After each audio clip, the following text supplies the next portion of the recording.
Hello, I'm Tara Brabazon. I'm the Dean of Graduate Research and the Professor of Cultural Studies at Flinders University.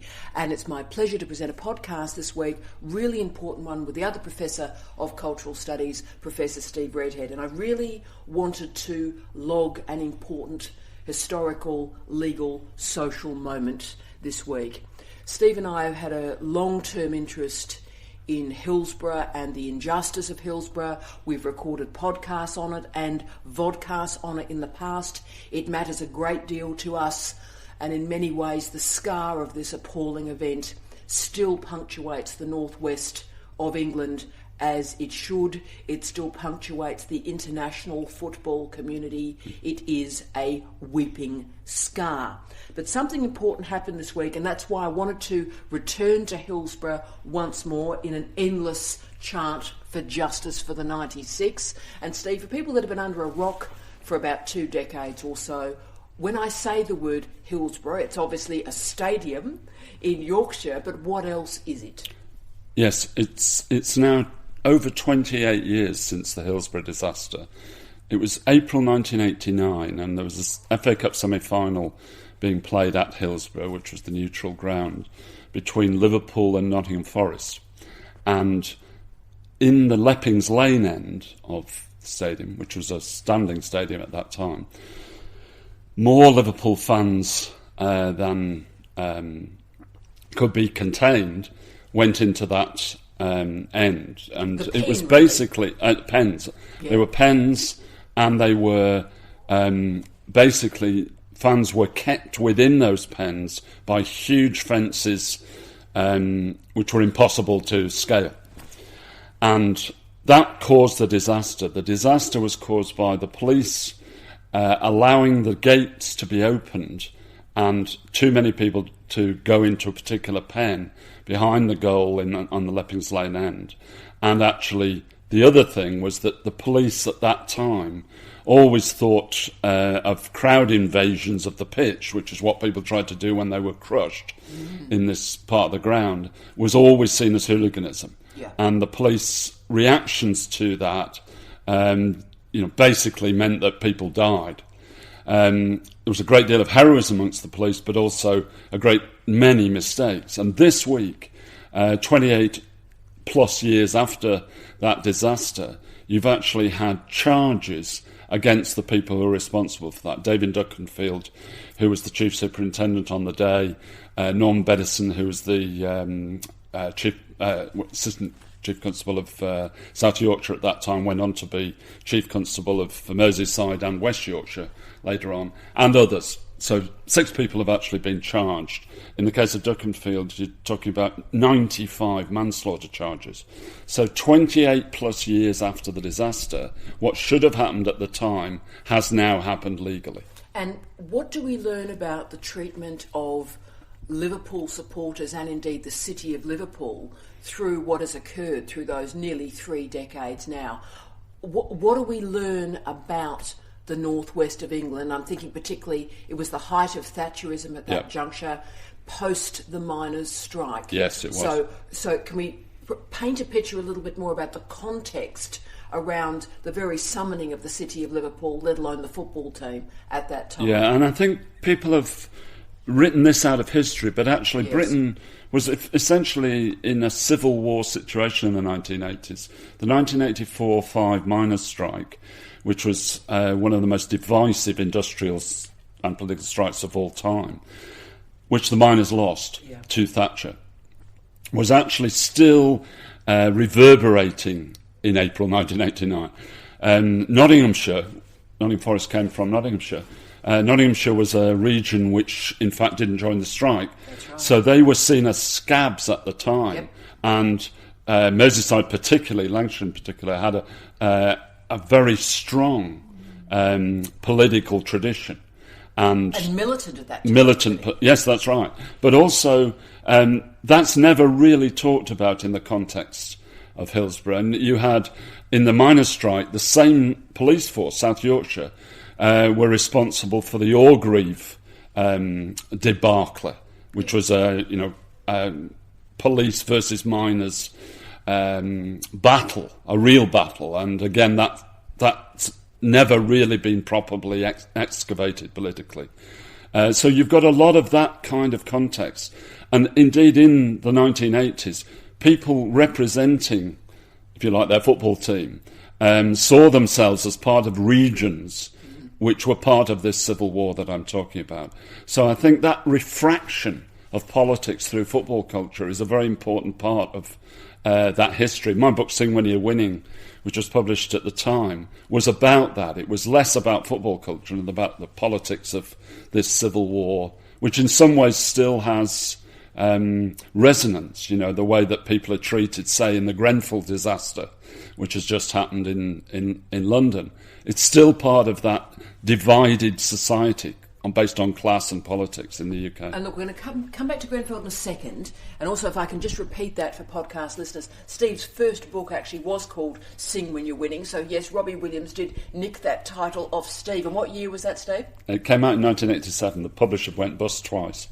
As you do, but can I say it's a fantastic book, and it really is one of the founding texts of football culture, I would say, particularly football popular cultural studies, so incredibly important.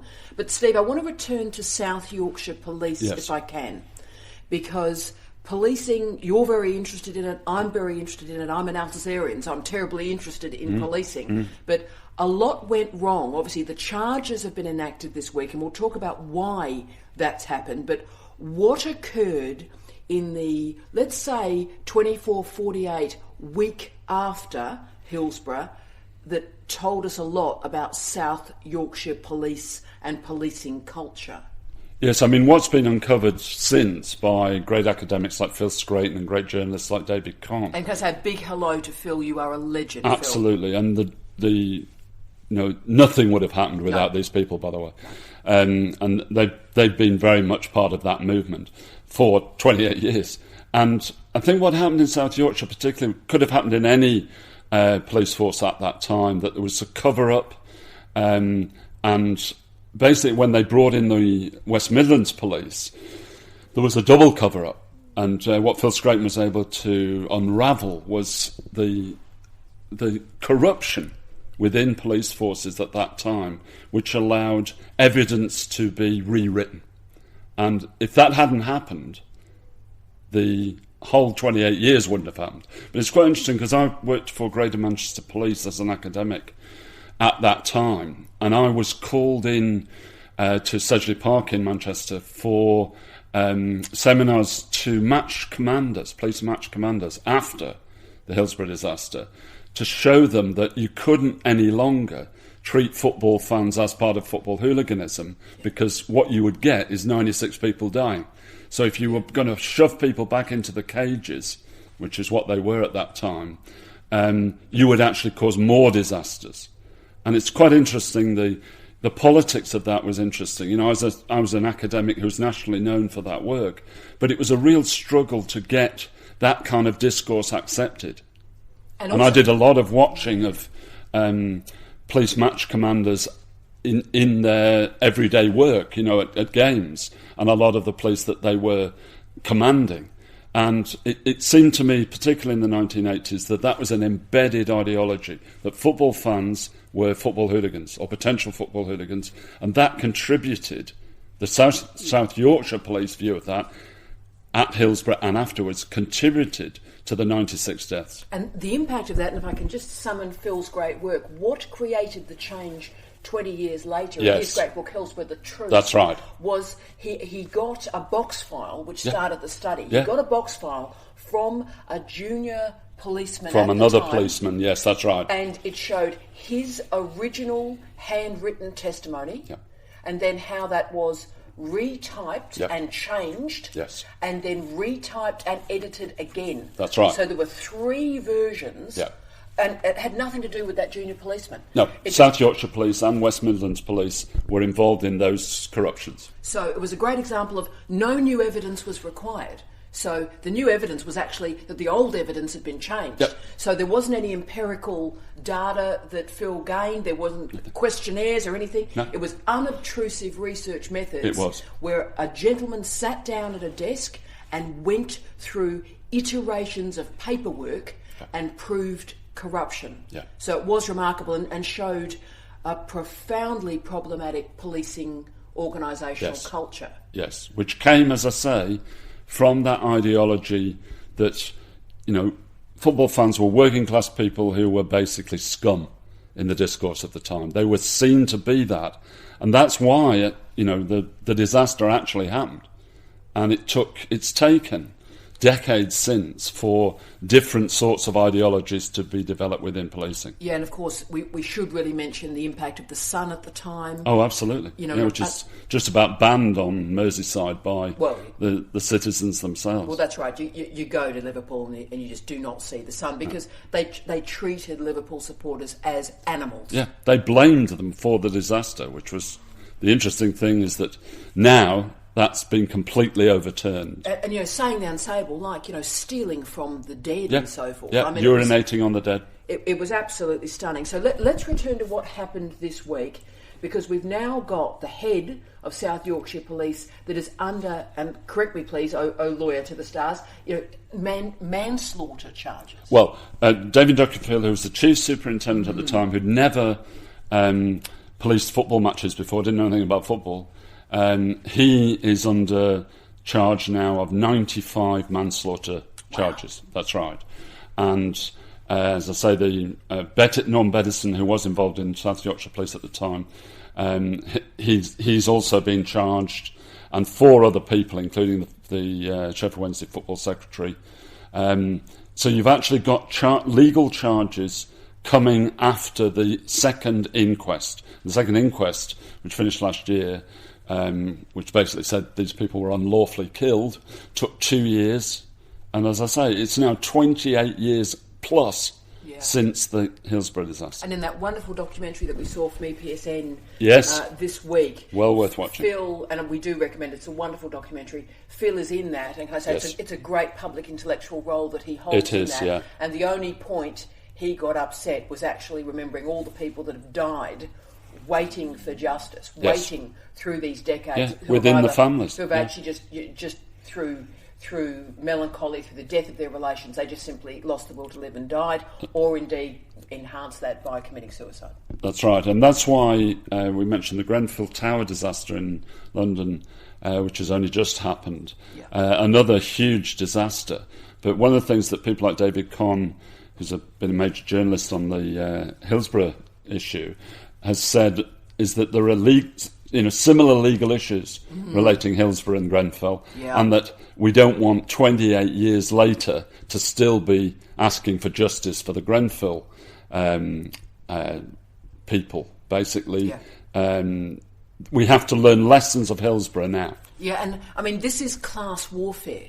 Yep. This is a hatred of the poor, isn't it? Well, I think it's interesting that Jeremy Corbyn, who's the Labour leader in the UK, has actually said recently that he thought Hillsborough and Grenfell were connected because it was a matter of working class people in both cases not being listened to. Because, of course, in the Grenfell disaster, people were saying for many years within that block that there are things going wrong here, you must do something about it. They were telling local council, police and so on. And exactly the same thing happened in the 80s to do with football stadia, that people like me, for example, were saying for many years in the 1980s that you've got to do something or this will happen. And, of course, they didn't do anything and Hillsborough happened. And, Steve, the injustice and the inhumanity of Grenfell, it gets me so upset I can hardly speak, is, it was literally £2 a square metre would have rendered the cladding fire retardant. Yeah, it looks like it. And also that the whole privatisation of housing in the UK, the privatisation of council housing, getting basically private management companies to run these things and then private companies to come in and do the work. That is a national scandal, and it's going to rip Britain apart in many ways, because this is a bit like the Hillsborough disaster. These things have been going on for decades. People have been complaining about them and pointing to them, and nothing has been done. Yeah, And the poor are dying because of that. Yep. And, what are we going to do about it is the issue. Last question, if I can, Steve, and this is doing a big shout out to Andrew, who's working on policing in his own PhD that we're supervising. What do you think are the lessons of Hillsborough and the subsequent, 2 decades plus, the lessons about policing and the organisation of policing? Yes, I think what Andrew's got in his PhD is some wonderful raw data about how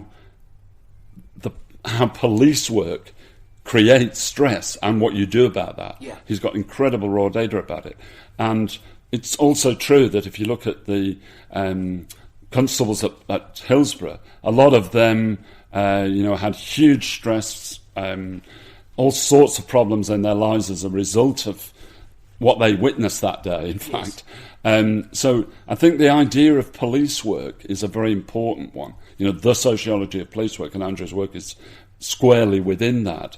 I think policing in some ways has changed in those decades, but in many ways it hasn't. And I think that research like Andrew's, for example, can suggest ways in which police forces can change.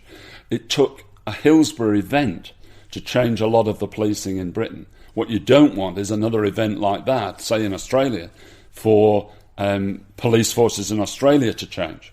I think that's a great point. And you and I have argued strongly through our entire careers about the importance of internationalisation and mobility of ideas. And the last thing that an Australian intellectual culture requires, or a New Zealand intellectual culture, or a Malaysian intellectual culture requires, is this sort of protectionism that we're seeing from a Donald Trump type environment. Yeah, that's right. We need to learn, we need to listen, we need to read, and we need to think internationally, and just not get lost in local issues. Yeah, couldn't agree more. Thank you, Steve.